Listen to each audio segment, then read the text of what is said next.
Ya sabemos que las tortillas se pueden hacer de muchas cosas, pero ¿se os ha ocurrido alguna vez hacer una tortilla de dátiles?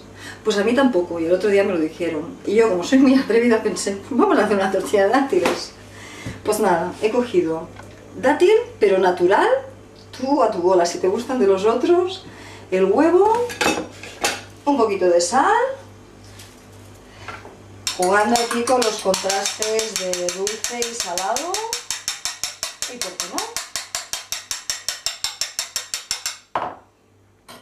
El dátil. Y ya, hacer la tortilla. Venga, sartén calentita, un poquito de aceite.